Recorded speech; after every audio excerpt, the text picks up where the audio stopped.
अब बारी है छोटे से टेस्ट की। 5 क्वेश्चन का टेस्ट है, समझिए कितना आया कितना नहीं आया। पहला क्वेश्चन है, कह रहा है कौन सी संख्या विषम संख्या नहीं है। यहाँ पर देखिए कह रहा है नहीं है, तो ऐसी कौन सी संख्या है जो विषम संख्या नहीं है। तो हमको पहले ये देखना है कि विषम संख्या क्या होती है, सम संख्या क्या होती है, क्या सीखा है हमने। सबसे पहले तो यही हम जान लें, विषम संख्या और सम संख्या में क्या सीखा है।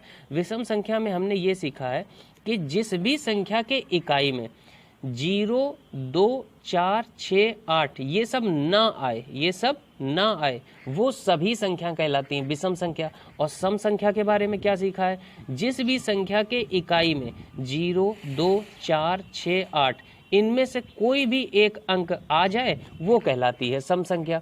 अब देखिए यहाँ पर कह रहा है कौन सी संख्या विषम संख्या नहीं है।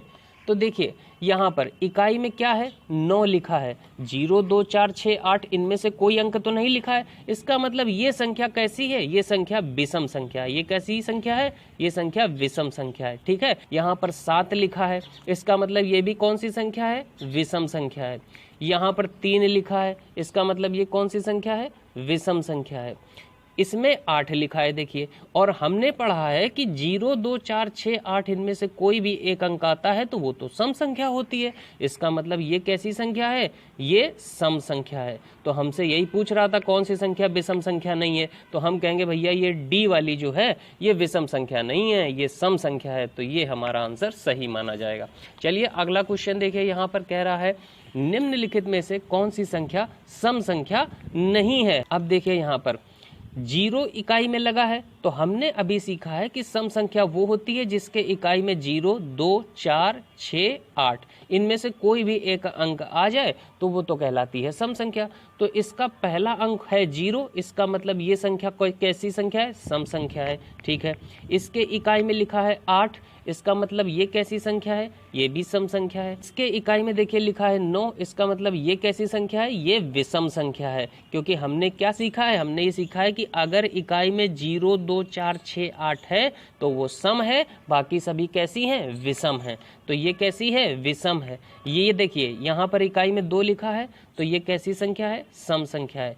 तो हमसे कह रहा था कौन सी सम संख्या नहीं है, तो हम कहेंगे भैया ये वाली जो है ये सम नहीं है, बाकी सब सम है। ये कैसी है, ये विषम है। तो हमारा कौन सा आंसर सही हो जाएगा, सी ऑप्शन सही हो जाएगा। बात समझ में आई। चलिए अगला क्वेश्चन देखिए, यहाँ पर कह रहा है पाई क्या है। तो पाई क्या है, हमने क्या अभी याद कराया आपको, पाई एक अपरिमेय संख्या है। कैसी संख्या है, अपरिमेय संख्या। कई बार एग्जाम में पूछा गया है। यहाँ पर देखिए अगला क्वेश्चन कह रहा है निम्नलिखित में से कौन सी संख्या अपरिमेय संख्या है। तो अपरिमेय संख्याओं के बारे में हमने क्या सीखा है, अपरिमेय संख्याएं वे होती हैं जो रूट के अंदर होती हैं और उनको बाहर नहीं निकाला जा सकता है, वो कहलाती हैं अपरिमेय संख्याएं। तो देखिए कौन सी संख्या रूट के अंदर है, ये रूट के अंदर है। कौन सा आंसर सही हो गया, सी ऑप्शन सही हो गया। अगला क्वेश्चन देखिए, यहाँ पर कह रहा है निम्नलिखित में से कौन सी संख्या भाज्य संख्या नहीं है। भाज्य अभाज्य के बारे में हम लोगों ने क्या सीखा है, पहले तो यही जान लो। भाज्य संख्याएं क्या होती हैं, जो अपने अलावा किसी और से भी कट जाए, अपने अलावा और एक के अलावा किसी और से भी कट जाए, किसी दूसरी संख्या से कट जाए, किसी दूसरी संख्या से कट जाए, वो कहलाती है भाज्य को। तो कह रहा है कौन सी संख्या भाज्य संख्या नहीं है। तो हम देख रहे हैं ये जो 40 है, हम कहेंगे 40 तो भाई 2 से भी कट जाएगा। तो जब 2 से कट जाएगा तो बस ये तो भाज्य संख्या हो गई, इसके बारे में बात ना करो। 41 देखो, 41 तो अपने से ही कटेगा, 2 से तो कटना नहीं है, 3 के पहाड़े में आता नहीं है। ठीक है, तो इसका मतलब ये कैसी संख्या है, ये अभाज्य संख्या है। और आगे आप चेक कर लीजिए 42 भी 2 के पहाड़े में आ जाता है। देखिए 2 से पूरा कट जाएगा ना, 2 दूना 4, 2 1 कम 2 कट जाएगा। तो ये कैसी संख्या है, ये तो भाज्य संख्या है। इसको देख लीजिए 45, ये 3 से कट जाएगा। कोई भी अगर आप एक नंबर ढूंढ पा रहे हो जो इसको पूरा काट दे तो बस आगे चेक करने की जरूरत नहीं है। देखिए ये 3 के पहाड़े में आ जाता है, 15 के पहाड़े में आ जाता है, 5 के पहाड़े में आ जाता है। जो आपके दिमाग को पहले हिट कर जाए, समझ लीजिएगा कि 45 के अलावा कोई भी एक ऐसा अंक या संख्या जो इसको पूरा काट रही है, तो समझ लीजिएगा कि ये संख्या कैसी है, भाज्य संख्या है। क्योंकि भाज्य संख्या क्या कहती है, किसी किसी दूसरी संख्या से पूरा पूरा कट जाए। और अभाज्य संख्या क्या कहती है, केवल अपने से ही कटेगी और किसी से नहीं कटेगी, तो वो कहलाती है अभाज्य संख्या।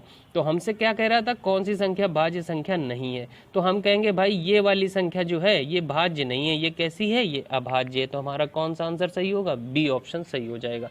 तो उम्मीद करता हूं कि अब से कोई भी प्रॉब्लम एग्जाम में आप लोगों को नहीं आएगी। अगर संख्या पद्धति से रिलेटेड क्वेश्चन पूछा जाता है कि कौन सी संख्या है, कैसी संख्या है, कौन सी संख्या नहीं है, कौन परिमेय है, कौन अपरिमेय है, तो आप लोग उसको करके आओगे। चलिए मिलते हैं नेक्स्ट वीडियो में किसी नए और कॉन्सेप्ट को लेकर के। Okay, thanks for watching guys.